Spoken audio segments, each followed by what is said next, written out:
Hello and welcome to Hank Games Without Hank. My name is John Green, and this is the semifinals of the FA Cup. It's our competition. We're playing Birmingham City. We got to win this game. It's win or go home, and then we get to the finals. We get to play at Wembley in front of 90,000 people, many of whom will be Swoodly Pooper fans. Okay, we got to win this. We can do it. I believe in us. To try to psych myself up today, someone suggested I talk about winning the Printz Award, what it was like to win the Printz Award, which is the biggest award, I guess, in young adult literature, which I won in 2006 for my book Looking for Alaska. So that's what I'm going to talk about. It was fun. That's the TLDR version. But quick update on the squad. We're starting pretty much the exact same squad we started for the last round of the FA Cup because, as you might remember, that went brilliantly. It was old school Swoodly Pooper football, 4 goals, a hat trick for the great, brilliant D. McGoldrilox, who just had put in a fantastic performance. He could have scored 6 goals, frankly, with his beautiful head. Yeah, so that's where the squad is. Maybe we shouldn't let this guy just dribble right to the goal. Let's talk. Yeah, let's talk about the Printz Award. What it was like to win the Printz Award. Looking for Alaska came out in 2005. And for those of you who don't know, the Printz Award is probably the biggest award I think the biggest award in young adult literature, and it's given out by a committee every year that's comprised of librarians who are experts in the field and very, very, very well respected. And the year that Alaska won the Printz, the head of the committee was Michael Cart, one of the sort of leading voices in YA lit for the last 30 years. And so that was particularly gratifying, I guess. Oh, off the post! Dan, no! There were a lot of amazing people on the committee that year, but the committee is always really distinguished, and so they always pick really good books. And I guess I did know going in that Alaska was considered like a possibility for the Printz. I was definitely aware of the buzz. And I mean, to say that I wanted to win it would be a dramatic understatement. I desperately, desperately wanted Alaska to win it because I knew that it could be a big deal for the book. And I also, when I first started working at Booklist as a temp, I remember, one of my first jobs there was to retype. This was in the days before, cool scanning software. Was to retype the speeches given by the winners of the first Printz Award, which I think was given in 2000, those speeches were then published in Booklist magazine, and I remember reading those speeches and thinking about how great they were and getting interested in the books, and then I read all of the books that won the Printz Award that year, and that became a big part of how I don't know, just how I imagined what young adult literature was and could be, and so it was I definitely always wanted, I definitely dreamt of that moment, of what it would be like to win. But that said, that year and every year, there are always a lot of good books. And there's never, I would say there's never really a front runner for an award like the Printz because there are just too many deserving books. There are too many books that you could easily make a case for. That's true every year, and so anybody who thinks that their book deserves the Printz Award is kind of full of it, in my opinion, because there are probably every year 150 really high quality books published for teens that would not any of which would kind of honor the spirit of the award of showing that YA literature has tremendous literary value. Ew! Merrick almost got himself 42 seconds of silence. Oh, Merrick. Selectively mute Merrick with a fantastic opportunity, but nothing comes from it. So, I I was definitely aware of it. Um, oh, just wide, thank goodness. And I guess the award is given out or is decided upon at this conference every year, the American Library Association conference in mid or late January or something. I don't know. I don't know when it is anymore, but back then I knew when it was. I was keenly aware of when it was. And I didn't want to think about it. I didn't want to have any hopes or anything, but I did.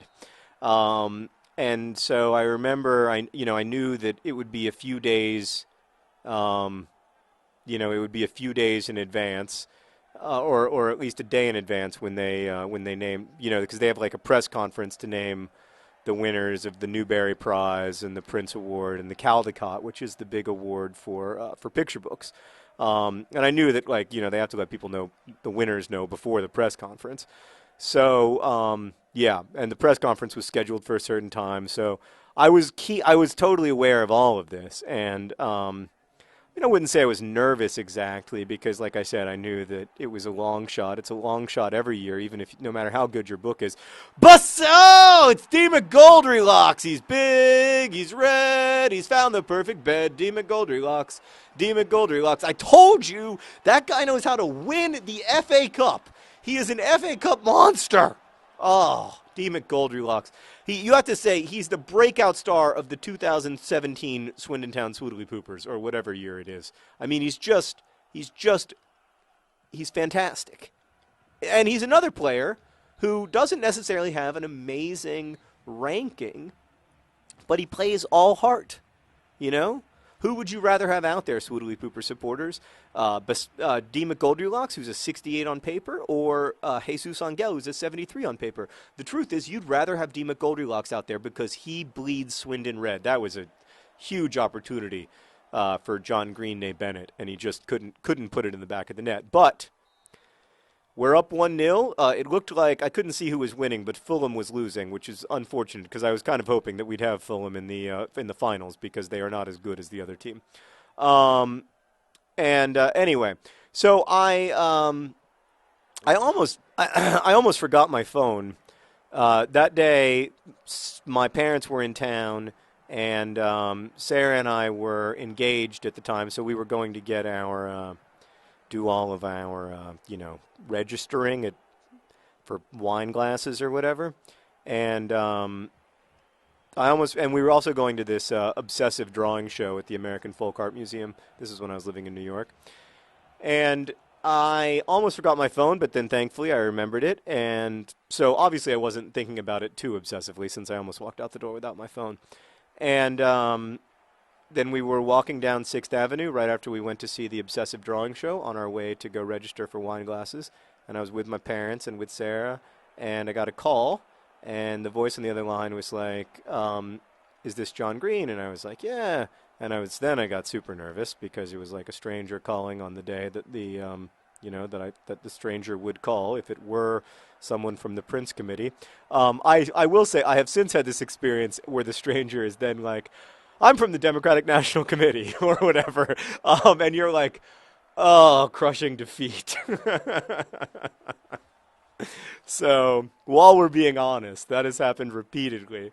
Like in the days before the Printz or the National Book Award is announced or whatever, I'll answer my phone and I'll start to feel that surge of adrenaline that I felt on that day in January when Alaska won the Printz Award, and it'll be like, I'm calling to schedule the winterization of your sprinklers.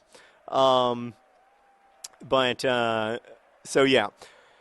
So I heard this is Michael Cart from the Printz Committee, and then I got D. McGoldrylocks, the FA Cup monster. He's big, he's red, he's found the perfect bed. D. McGoldrylocks.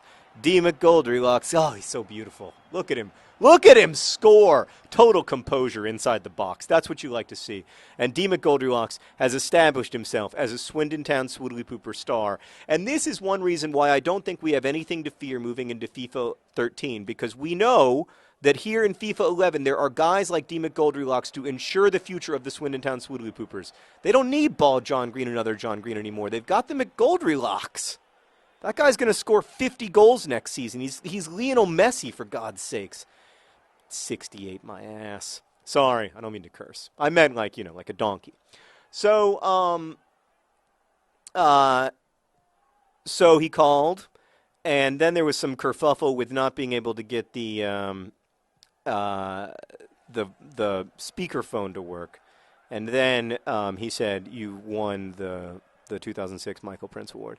And I mean, once he said he was from the Printz Committee, I knew he was calling. But there's two kinds of winning. There's an honor book, which means you get a silver medal on your book, and there's 5 honor books usually. And then there's winning, which means you get a gold medal. And when he called, I assumed that I was an honor book, as an Abundance of Catherine's was in 2000, the next year. Oh boy, that was a great move, and you deserved to score, but you didn't.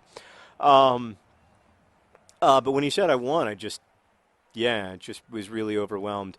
And I mean, I was on like 6th Avenue, like I was on a public street in New York City. So it was very strange to have this, this great moment in my life and for my books.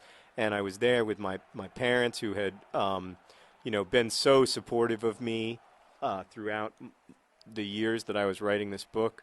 And had really always supported the idea of me writing, even though it doesn't seem like something that regular people can do for a living. And it just meant so much to me to be there with my parents and there with Sarah, who, was, such an instrumental part of writing and publishing Looking for Alaska. And then I called Julie, my editor, and she was jumping up and down. And yeah, I often think about that moment, because there are very few moments in your life of just like pure stunned joy. Like, your wedding is a great moment of joy, but it's coming. The birth of a child is a little bit of pure stunned joy for me. But there are just very few moments where like something great happens, and I've been lucky to have a few of those. But definitely winning that award was one of the big ones, because it meant that Alaska was going to be in print for a long time. It meant that it was going to have a chance to reach a new audience, and it was just an overwhelming moment. And I knew it was probably a once in a lifetime thing too. I mean, you don't.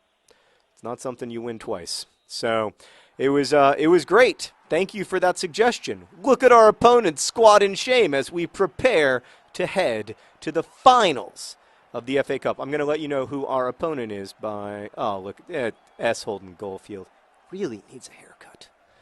We're going to click through here and find out who our opponent is going to be. It's going to be Chelsea. Dang it. Chelsea. We're going to beat them. We're going to beat you, Chelsea. Watch out. Best wishes.